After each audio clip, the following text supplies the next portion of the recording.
Umi Hafifah. Ya, dihormati. Men dihormati nganggo numpak sepur. Wah iya, Slendro Songo Genti. Ya. Salin rasa. Ya nduk ora apa-apa wis dililani diparengke karo Pak Kliwon. Ya, jumenenga. Ya.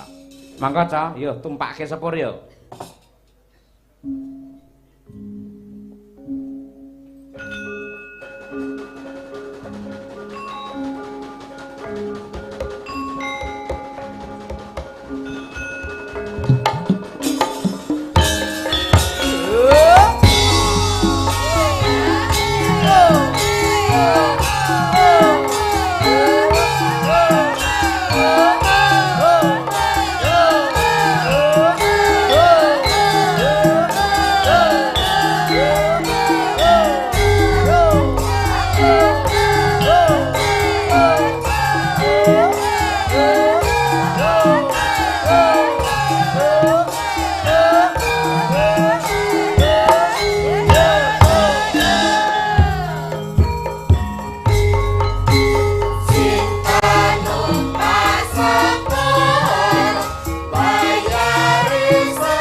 Nduk wis sehat nduk Umi.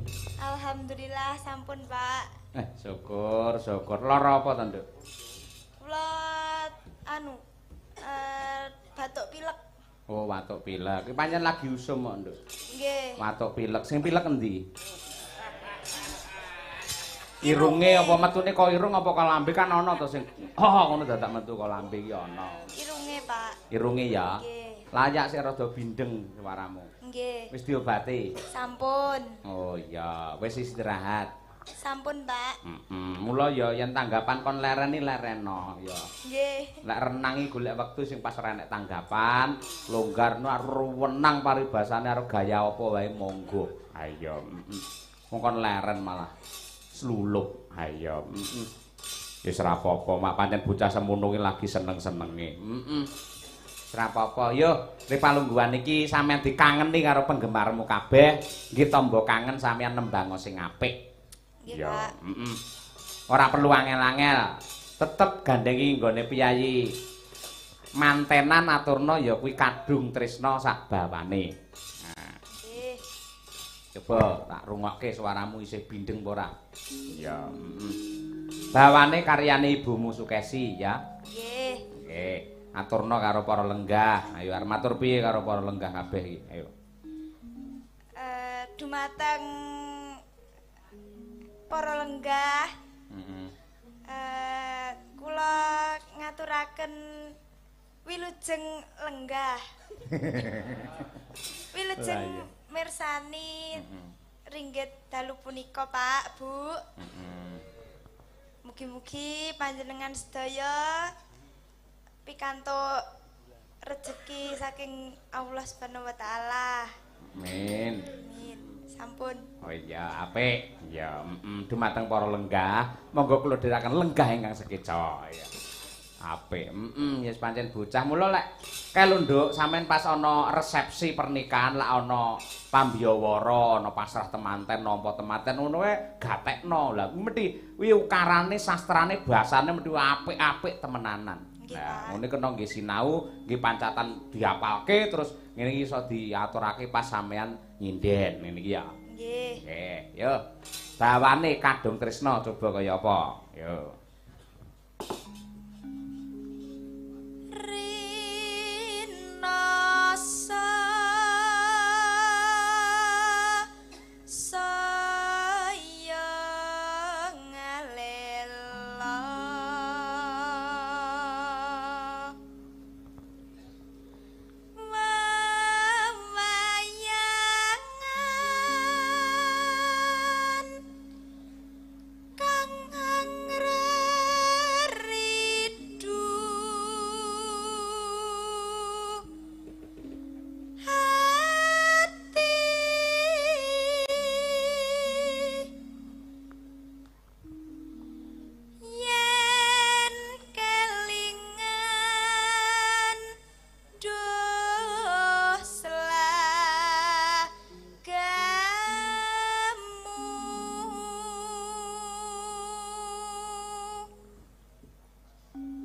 atiku tan kuwawa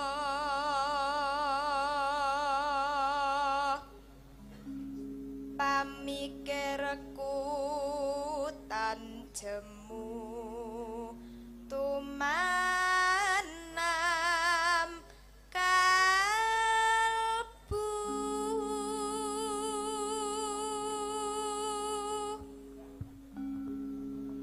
rasaku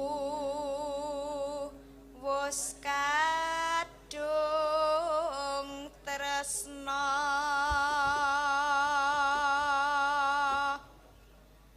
mung sira wong merak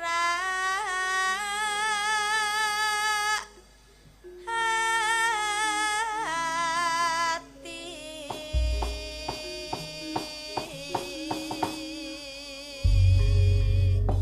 Sampeyan tau jagung nggih wong manten ngono tau nduk jagung. Becek. Nate. Nah, ngono iki sosok yen ana lambang-lambang ana kono iki sosok ngono mundhuta nyuwuna prisa karo piyai sepuh. Ngopo kok wong mantenan dadak ngangge kembar mayang ngono kae. Wis pirsa maknane? Dereng, Pak. Nah, kuwi doa. Ngopo kok Piyai Rabi mesti nganggo kembar mayang, men kembar rasane, kembar atine, manten wadon tresna karo sing kakung tresna karo sing wadon, mula kembar.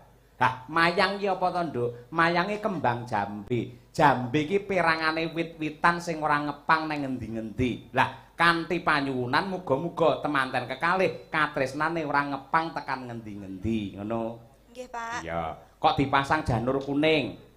Nah, janur ki nur ki cahya sorot, muga-muga sorot katresnane sing kakung marang sing putri temanten kekalih kala wau. Ya. Kuning apa kok warnane kuning-kuning ki emas, muga-muga bisa nggawa keluarga ingkang kebak berkah kebak keemasan ngono kuwi. Janur kuning apa kok dipasang blenduk, tujuane manten wedok bendang. Lah ngono kuwi, dadi kudu disinau ngono kuwi jeng. Nggih. Jeng umi ngono lho. Nggih, Pak. Iya. Perlu disinau ya, Mak. Mergo yen ora ngerti sok-sok iki ngopo nganggo kembar mayang, ngopo nganggo pitik jago, ngopo dadak nganggo janur kuning. Mergo ora ngerti. Janjane yen prisa ki penuh dengan doa, tujuane apik. Iya, ngono ya, Mak. Mergo yen piyai Jawa ki ora mloho ngono, Nduk. Ning mesti nyampar pikulih utawa medang miring. Ya, nganggo lambang-lambang utawa pralambita. Bener ngono kuwi. Ya. Ya Nduk, Umi kadung tresna katur dumateng Umi Mania ingkang kepareng mirsani wonten YouTube lan ugi ingkang kepareng lenggah wonten ing mriki. Monggo sugeng midhangetaken. Ya. Lamat wis katon tejane yen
matur sembah nuwun ya Umi Hafifah. Iki ana nawala, Nduk. Ya lagi temu layange. Nyuwun pangapunten. Nyuwun gending randa nunut kalian rujak jeruk. Wah ya Banyumasan. Terus saking menika Pak Ngadiman Mertaudan Mojosongo Solo. Wah, Mertaudan kae cedhak SMA 8 kae ya. Biyen nalika aku isih SMKI karo Pak Heru barangi manggene ning Mertaudan. Ah iya, biyen. Matur nuwun Pak Ngadiman tasih kemutan kalian kula. Ya. Menika ugi dari bose Areng. Nah, Semar Jaya Group Ngatiman. Nah, minta gending Gambyong PKJT. Weh lah. Heeh. Nggih. Dening Kang Mbeksa Ibu Seniwati. Ya, nggih. Mangke wonten katresnanipun 100.000. Oh iya, nggih. Iki sing iso ngancani Mbak Tuti enek apa ora iki? Mboten apa? Umi, nganti rampung lho. Ayo, Laras? Mboten apa? Oh, ben Mbak Tuti wae. Lagi ana sing nyusul melih, nggih. Saking Bapak Jumadi, nggih. Perusahaan kue Mayang Sari, saking Bandung, Jakarta, penggemar budaya Jawa. Nyuwun donga pangestu, nggih. Apa iki sarung jagung gendhingipun nggih. Matur sembah nuwun Bapak mangke kula aturaken. Iki dhisik ya Mbak Tutik iki nglegani penggalihe iki sing kepareng ngersakake Gambyong PKJT. Ya, ora apa-apa ya, Mak. Ora apa-apa, ya. Wong ya jenenge pamundhut kok Nduk karo nggih mbuktekke lamun to Mbak Tuti iki mbiyen ya alumni SMKI Surakarta jurusan tari. Ya. Nggih, Pak, matur nuwun nggih. Ingkang saged setunggal, Pak, nggih. Sanesipun sagedipun ngreok. Nggih. Monggo dipun bukani Mas Mas Dwi ya, monggo.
jagongan mawon Mas. Men direka.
Matur sembah nuwun. Ya, nadyan kaya ngapa lan kepiye pancen sing jenenge wayangi fleksibel ya, Mak. Luwes, Nduk. Arep dileboni apa-apa wae kenek. Nganggo tari gambyong ya bisa, ya. Nganggo bintang tamu bisa, nganggo campur sari bisa. Mung kari piye penggarape. Ayo, mula wayangan tiri palungguhan iki sik akeh sing tresnani merga ya bisa apa ki jenenge ngaturake apa wae sing dikaremi utawa disenengi karo para penggemar wayang. Ning nadyan kaya ngapa lan kepiye iki lakon wis dipaket rabine Puntadewa, lakon dawa ya, Mak. Perkara pamundhut liyane engko diaturake nggon gara-gara ya, Nduk. Ya ngetokake dawuh biyung. Yo ripalungguhan iki netepi marang kewajiban ya, Mak, tak derekake.